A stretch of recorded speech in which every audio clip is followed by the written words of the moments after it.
Baiklah, selamat pagi, salam sejahtera bagi kita semua.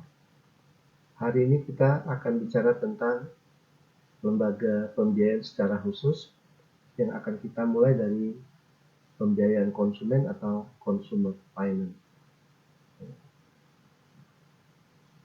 Apa sih lembaga pembiayaan konsumen itu sendiri? Kita lihat dasar hukumnya. Ya.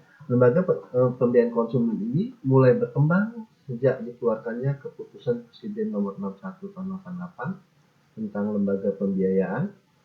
Kemudian ada keputusan Menteri Keuangan nomor 1251 KMK 1988 tentang ketentuan dan tata cara pelaksanaan lembaga pembiayaan, dan keputusan Menteri Keuangan nomor 448 KMK 017 2000 tentang perusahaan pembiayaan. Ketiga peraturan ini merupakan dasar awal perkembangan lembaga pembiayaan konsumen, karena di dalam ketiga peraturan ini yang mengatur tentang lembaga pembiayaan, di dalamnya ada salah satu lembaga pembiayaan konsumen. Apa sih pembiayaan konsumen itu sendiri?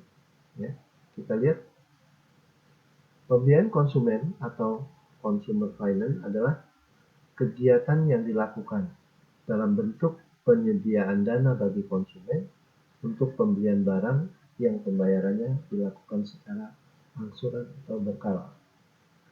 Sedangkan Abdul Qadir Muhammad sendiri mengatakan bahwa perusahaan pembiayaan adalah badan usaha di luar bank dan lembaga keuangan bukan bank yang khusus didirikan untuk melakukan kegiatan dalam bidang usaha lembaga pembiayaan.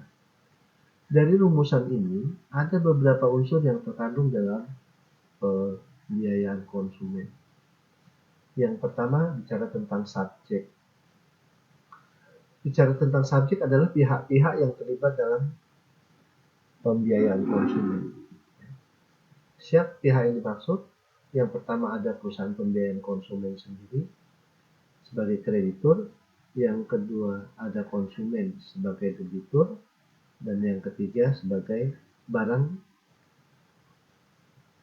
yang disediakan oleh pemasok atau supplier. Kemudian bicara tentang objek.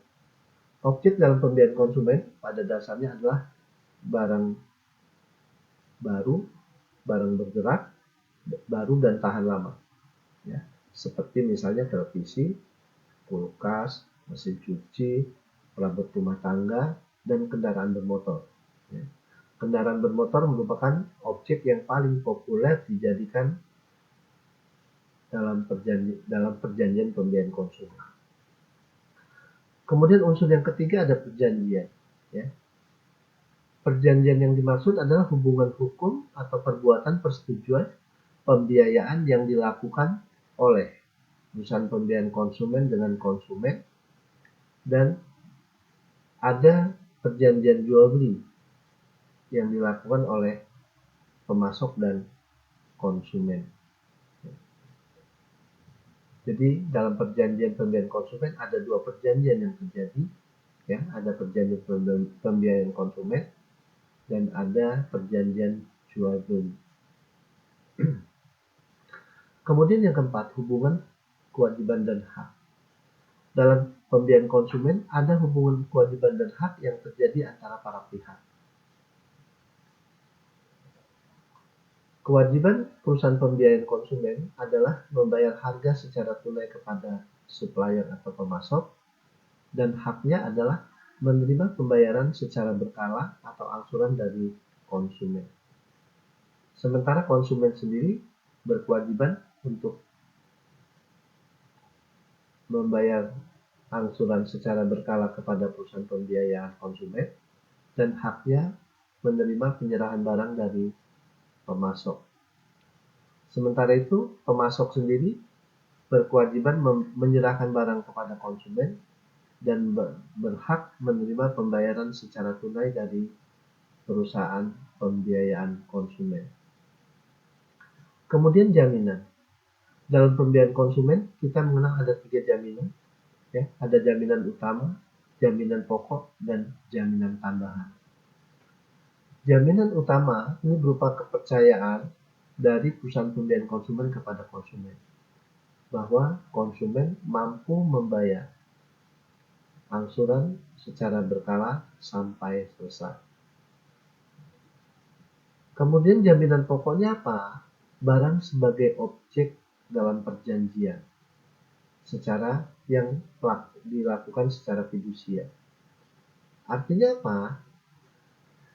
Dilakukan secara fidusia. Artinya barang sebagai objeknya ini tetap dikuasai oleh si konsumen, sementara hak kepemilikan atas barangnya diserahkan konsumen kepada perusahaan pembiayaan konsumen. Di mana hak kepemilikan itu akan diberikan oleh perusahaan pembiayaan konsumen kepada konsumen pada saat konsumen membayar angsuran yang terakhir atau pembayaran angsuran sampai lunas. Kemudian yang ketiga, jaminan tambahan. Jaminan tambahan ini bisa ada beberapa macam, ya, tentang pengakuan hutang, kuasa menjual, dan sesi asuransi.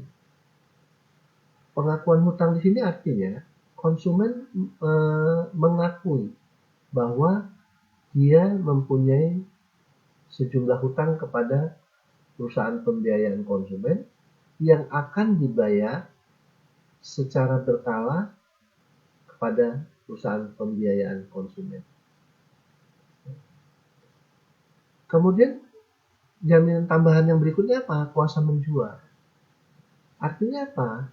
Konsumen memberikan kuasa kepada perusahaan pembiayaan konsumen untuk menjual barang apabila konsumen tidak dapat membayar angsuran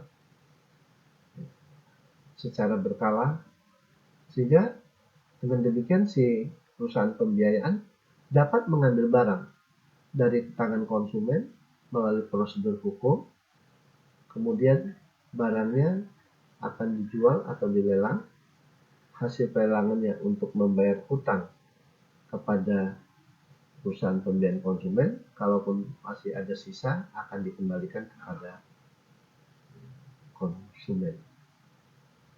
Kemudian yang berikutnya apa? Ada sesi asuransi. Sesi asuransi yang dimaksud adalah pengalian hak, ya, dari konsumen kepada perusahaan pembiayaan konsumen apabila terjadi resiko terhadap barang sebagai objek dalam perjanjian. Karena barang sebagai objek ini diasuransikan dan pembayaran asuransi dibebankan kepada konsumen, ya, sehingga hak untuk mendapatkan ganti rugi dari perusahaan asuransi ada pada konsumen. Tapi karena sudah disesi asuransi oleh konsumen kepada perusahaan pembiayaan konsumen, maka apabila ada resiko terhadap barang, maka yang berhak atas penggantian dari perusahaan asuransi adalah perusahaan pembiayaan konsumen.